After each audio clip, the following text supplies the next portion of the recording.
susunod na guest natin ay very special.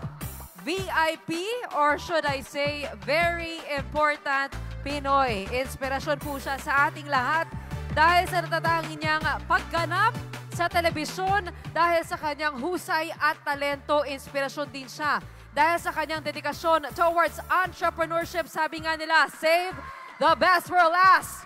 Please welcome to the venue our very important Pinoy comedian, TV host, actor, entrepreneur, and recording artist, the unkamagable Vice Ganda!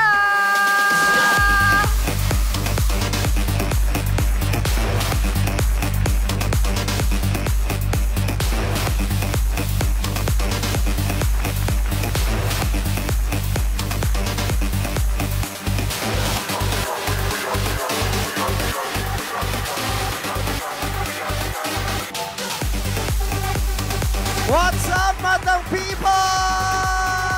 Hi, Gretchen! Hi! Magandang hapon po sa inyong lahat. Pasensya na po kayo, hindi ko inaasahang mabibigla kayo ng kagandahan ko ngayong hapon. Good afternoon sa iyo, Vice. Good So, talaga afternoon, namang Gretchen. masayang-masaya kami na nandito ka dahil alam namin, hinabol mo to mula sa It's Showtime at Correct. mula Korea pa. Ura-urada, Oo, walang oo. pagpapatumpik-tumpik. Kailangan naririto ako para makapiling kayong lahat ngayong hapon. Palakpakan naman natin si Vice Ganda. Alright, upo muna tayo. Let's go. Sana hindi Oo. pumutok yung pantalon Nakita ko kasi kanina sa Twitter mo, talagang sabi mo, sorry sa mga nakasama mo sa eroplano kasi Humilik ako eh. Humilik Oo. ako sa eroplano, sa pagod at sa puyat. Pero syempre, hindi ko pwedeng mamiss to ngayon. ganyan ang tunay na negosyante. Yes. Ratsada lang. Pero unang-una, gusto mo na kita kamustahin, Vice, kasi matagal na kitang hindi nakakasama. Mula pa nung ABS-CBN, ang dami Correct. nating hamong hinarap nung nag-shutdown yung network natin. Kamusta ka na mula noon? At saka paano ka nag-cope, nag-adjust? Okay naman ngayon, maligayang-maligayang, masigla pa rin, at kapamilya pa rin, at bago humarap ng hamon, sa kalagitnaan ng hamon, hanggang ngayon patuloy pa rin humaharap ng hamon, kasama pa rin natin yung mga kapamilya natin na sa pakikipaglaban, sa saya, sa tuwa, sa lungkot, at masayang-masaya ako dahil ano man ang hinaharap natin araw-araw, kinakukuhanan natin ito ng inspirasyon, ng aral, ng ngiti, ng pag-asa. Kaya naman hanggang ngayon ay naririto at magkakaharap pa rin tayo. Hindi ko makakalimutan kasi naalala ko, ikaw ay nag-set up ng website, para ma-employ mo yung ating mga kapamilya na nawalan ng trabaho. Kamusta naman yung business na yun? Ano naisip mo? Correct. Yung The Vice Ganda Network, it's an online ganap ko nung nawalan ng prangkisa yung ABS-CBN.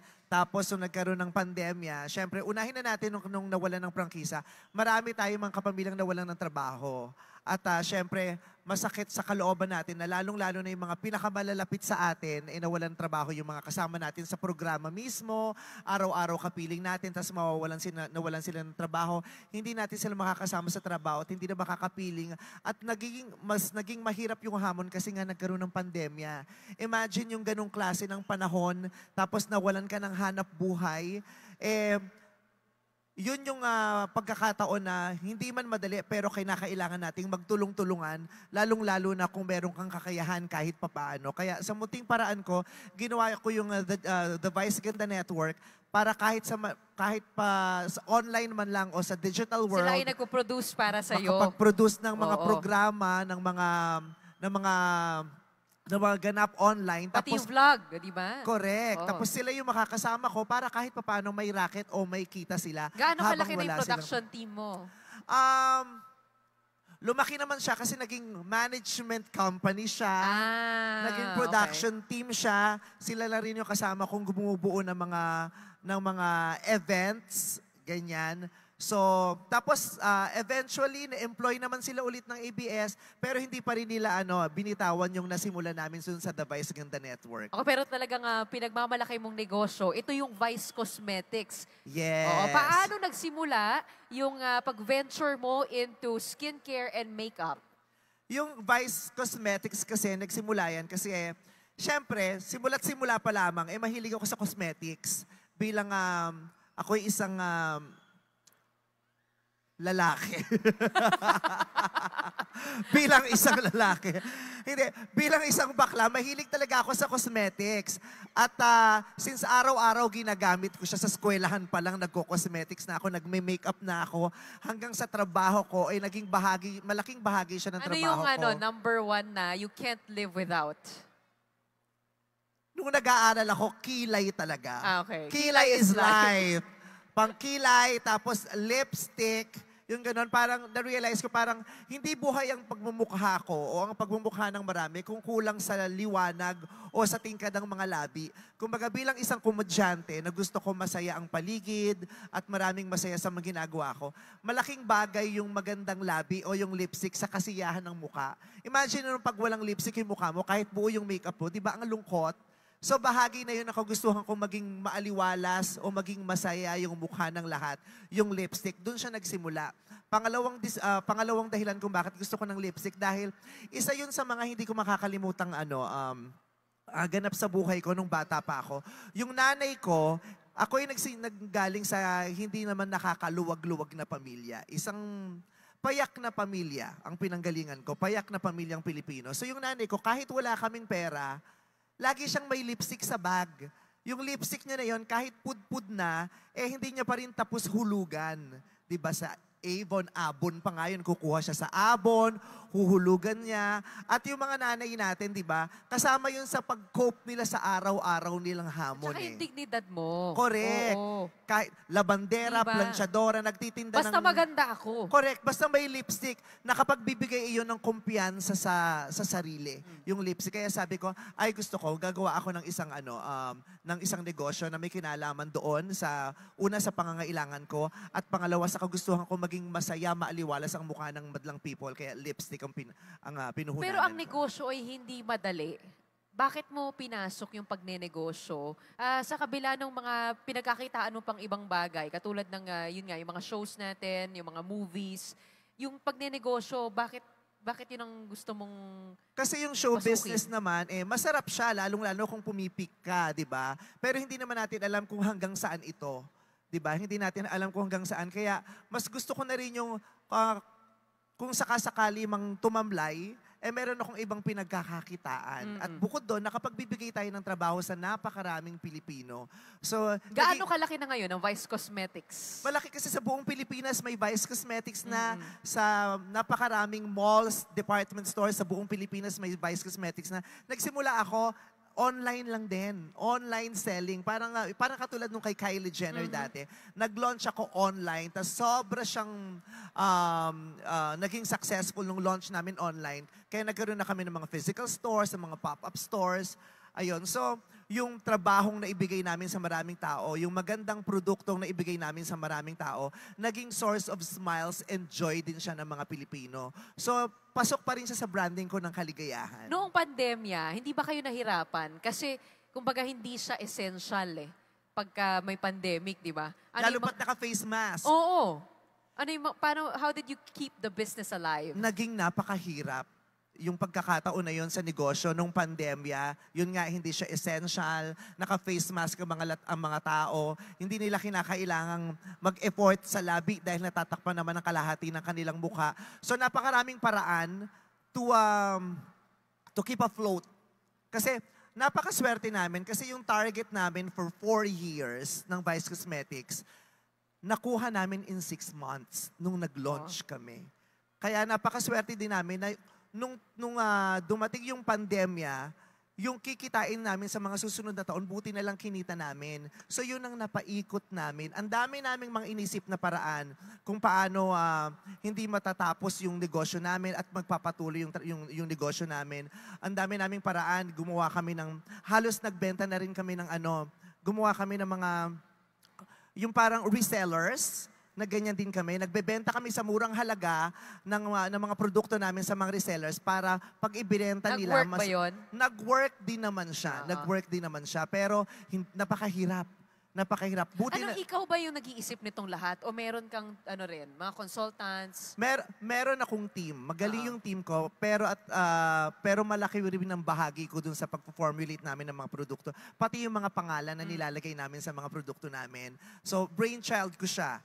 Lalo na yung mga yung mga unang products na nilabas namin, yung mga pangalan nun, ano ko siya, puro may kinalaman siya sa sarili ko at kung ano yung takbo ng utak ko, yun ang dumaloy din dun sa negosyo. Okay, paano mo pinipili yung mga tao na pumapaligid sa'yo sa mga ganitong proyekto? Kasi alam natin, marami kang nilalaroan na ano, di ba? Minsan meron ka rin mga tampuhan na nakikita natin in public.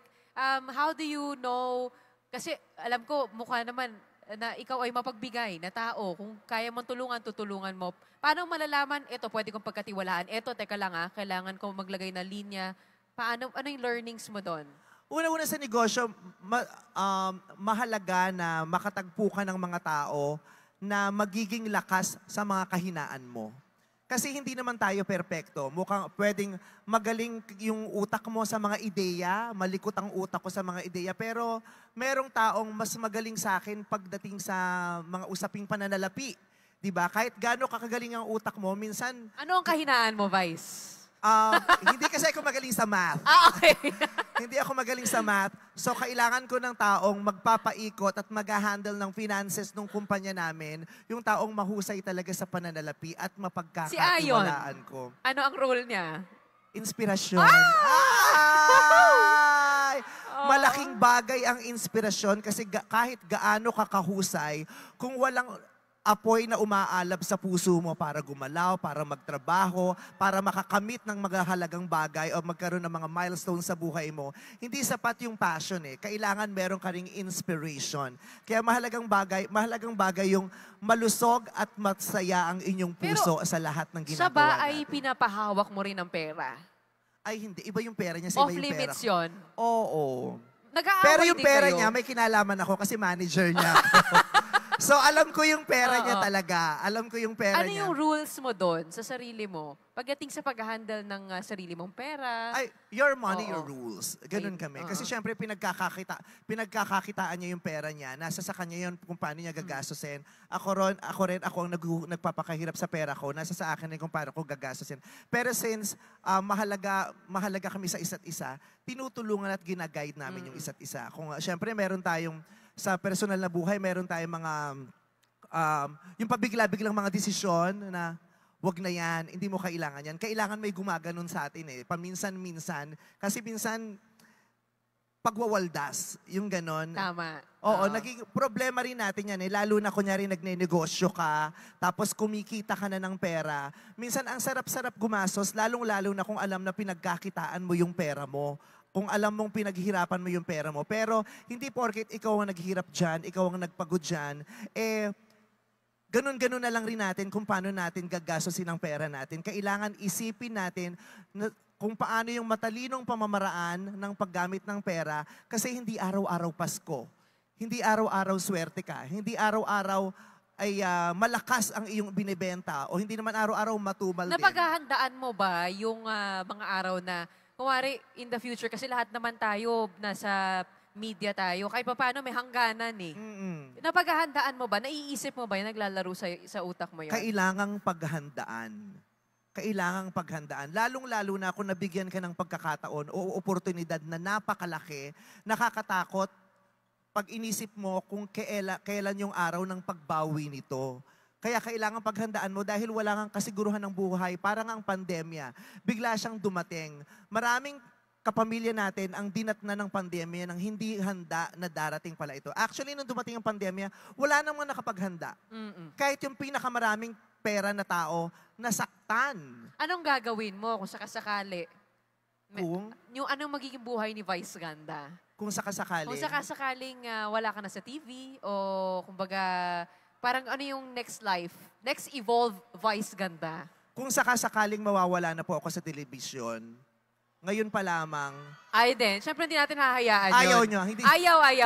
mangyayari yun, Lord. Hindi mangyayari yun. Pero Ayaw ni Lord. Ayaw ko din. Ayaw natin minsan lahat. kasi pag praning ka, ako naiisip ko yun kahit bata pa ako, naiisip ko na, Totoo, Di ako ba? din. Mapapraning ka eh. Hindi naman sa parang wala kang tiwala sa sarili mo, eh lahat tayo ay tao lang. Correct. Di ba? Araw-araw pinaghuhusayan natin para hindi tayo umabot dun sa pagkakataon na yon. Pero kung sakasakali man dahil hindi naman natin hawak ang pagkakataon, ngayon pa lamang, sinigurado ko na sa sarili ko na kung ano man ang mangyayari, hindi na ako babalik sa sitwasyon ko dati. Sa sitwasyon na ang lungkot-lungkot mo kasi hindi mo alam kung paano ka sasabay sa takbo ng panahon. Ang hirap sumabay sa takbo ng panahon kung wala kang pera. Magprangkahan na tayo. Yun ang sinasabi ko. Ngayong nakaipon-ipon ako kahit papaano, nakaranas ako ng araw-araw na kumakain ng sapat, nabibili ko yung gusto ko, nabigyan ko ng magandang buhay ang pamilya ko, lalong-lalo na ang nanay ko. Sabi ko sa kanya, hindi na tayo babalik sa pagiging mahirap noon dahil hindi madali maging mahirap. Ayokong mahirapan ang mga magulang ko at ang mga mahal ko sa buhay sa mga sitwasyon katulad na lamang ng pagkakaroon ng karamdaman, ng sakit.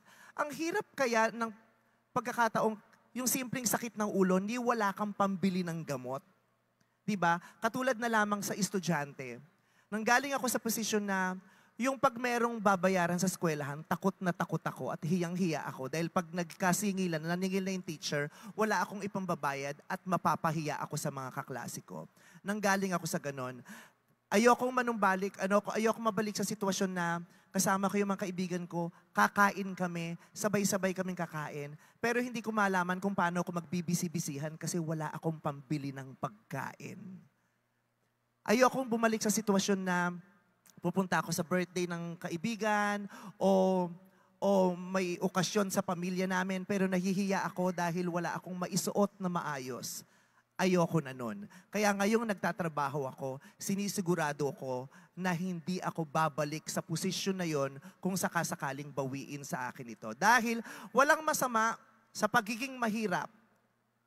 Pero prangkahan tayo, hindi masarap at madali ang pagiging mahirap. Kaya nga tayo nagtatrabaho at nagsusumikap araw-araw. Amen, Tama. amen. Alam mo, Vice, sino naalala ko sa'yo? Naalala ko si LeBron James. Kasi si LeBron, nung sumikat siya, inalagaan din niya yung mga tao sa paligid niya.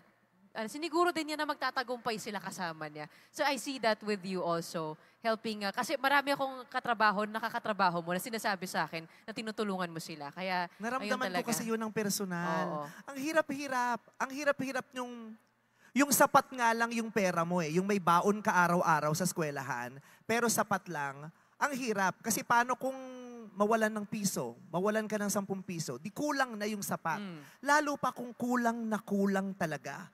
Yun ang dahilan kung bakit lahat tayo humahanap ng paraan upang makapagtrabaho, makapagnegosyo kasi ayaw natin ng ganong pakiramdam. Ayaw natin. Mas gusto natin yung may seguridad tayo sa puso. Yung alam natin, pag natulog tayong mamayang gabi, pagising natin, kakain tayo. Pag natulog tayo mamayang gabi, kung sakasakali mang sipunin ako, may pambili tayo ng gamot. Pag natulog tayo mamayang gabi, kung sakasakaling may hilingin yung mahal natin sa buhay, meron tayong bubunutin para maibigay sa kanya yon. Lalong-lalo na yung mga magulang. Nung mga bata tayo, hindi natin maiaalis na nagtatampo tayo sa mga nanay natin o nagtatampo tayo sa mga tatay natin. Pag may hinihiling tayo, pero hindi nila na ibibigay. Ang sakit para sa atin, pag may hinihiling tayo pero hindi nila na ibibigay, ang hindi natin alam, ganun din kasakit yon sa mga magulang, sa mga nanay, sa mga tatay. Pag may hinihiling ang kanilang anak pero hindi nila maibigay, napakasakit nun. Kaya ayaw natin yon. Kaya kung may pagkakataon na makatulong tayo at makapagpaangat ng buhay ng kapwa natin, ibigay natin yon at huwag ipagkait. Lalong-lalo na kung minsan sa buhay mo, naranasan mo yung sakit na yon. Ano ang hindi mo pa nagagawa at gusto mo pang gawin? Madami, Gretchen. Madami akong hindi pa nagagawa. Hindi ko pa nagagawang magpakalalaki. Marami eh. Minsan akala mo ang dami mo nang nagawa, pero bigla ka ring magugulat sa katotohanan na, ay, ang dami ko pa palang hindi nagagawa. At ito ang ikagugulat nyo at ikasasaya ninyo. Kahit anong edad ninyo, madami pa kayong kayang gawin. Hindi pa huli ang panahon. Maraming taong natatakot magsimula kasi sinasabi nila, wala, parang huli na, late na, sa edad, sa physical na kakayahan.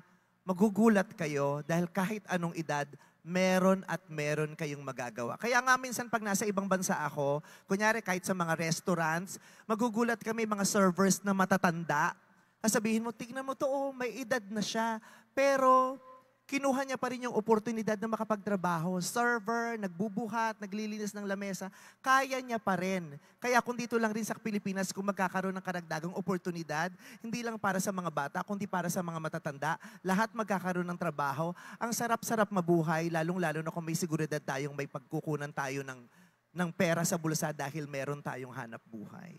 Ayun, Hindi pa huli ang lahat. Hindi pa huli ang lahat. Okay. Ano bang mensahe mo para sa mga OFW natin na nanonood, syempre tumututok mula online everywhere around the world at sa mga kumbaga nasa gitna ng kanilang pagsusumikap, pati yung mga natatakot pa, hindi pa rin nila alam anong gagawin nila. Message mo, Vice, sa ating mga OFW. Sa lahat ng mga mahal na mahal natin, ng mga kapamilya nating OFWs, unang-una sa lahat, saludo po ako sa inyong lahat. Saludong napakataas ng respeto ko sa inyong lahat dahil hindi naman lingid sa inyong kaalaman. Ang nanay ko ay OFW din. Nagtrabaho siya sa Amerika. In fact, kawawa yung nanay ko. Ang lala na pagidal, TNT ang nanay ko sa Amerika. Binuno niya yon hanggang sa maayos ang kanyang papeles. Alam ko kung gaano kayo nagsusumikap dyan. Alam ko kung gaano nyo hinuhusayan. Alam ko kung gaano kataimtim ang dasal nyo araw-araw para makasurvive.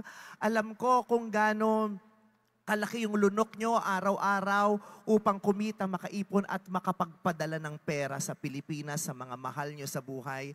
Maraming salamat sa ginagawa nyo. Maraming salamat po sa pagmamahal ninyo sa amin na mga naiwan ninyo dito sa Pilipinas. Pero bilang pagmamahal sa inyo, gusto ko rin pong ipaalala sa inyo na habang minamahal nyo po kami, na mga naiwan nyo sa Pilipinas, wag nyo rin pong kakalimutang mahalin ang mga sarili ninyo. Wise words from Vice Ganda. And before we end, gusto ko lang matanong sa'yo, paano naman yung mga yung mga galing sa heartbreak o breakup, katulad ng Katniel?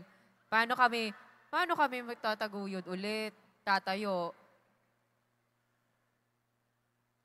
11 years yun. Ang sakit. Yung nataraugan ako. Tapos, alam mo, kahapon, nung tinatanong ako ng manager, papasok ka ba bukas? Sinagot ko talaga sila, no. Why? Sabi ko, I need to heal. Mahirap kung sa mahirap. Mahirap kung sa mahirap.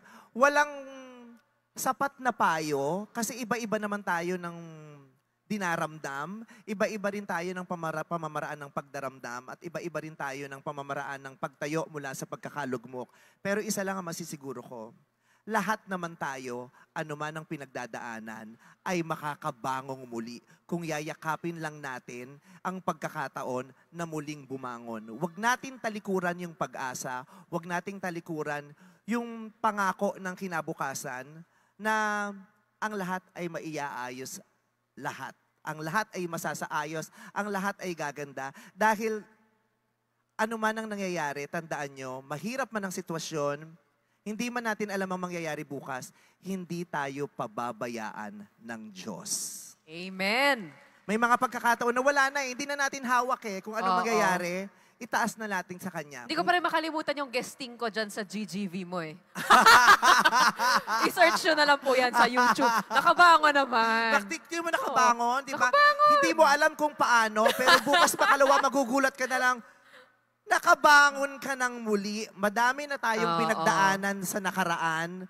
Nandito tayo ngayon. Ibig sabihin, lahat yon na pagbangunan natin. Kaya kung ano man ang pinagdadaanan nyo ngayon, bukas makalawa, babangon at babangon kang muli. Dahil sabi nga ni Daniel Padilla, nasa iyo na ang lahat. Ang sakit, ano? Masakit. Ang sakit, oo. Masakit. Pero one day, mapupunta rin po kayo sa titignan mo na lang yung nakaraan, katulad ng panonood ko ng video ng GGV, at sasabihin mo, ano ba yan? Ako ba talaga yan? At balang araw, mauunawaan na lang natin. Ayun. At uunawain na lang, Okay. Okay. Okay, gano'n na lang. At mananalo, magtatagumpay sa buhay. Maraming salamat. Maraming salamat po. Uncoupagable Vice Ganda. Maraming salamat sa inyo lahat. Mabuhay kayo. Thank you very much. And now let's call on Go Negosyo founder for a photo, Mr. Joey Concepcion.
Selfie tayo.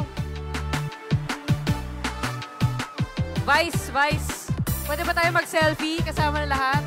Alright, 1, 2, 3, smile! One more, 1, 2, 3. Alright, so maraming salamat po sa ating VIP for today, the Uncoupagable Vice Ganda.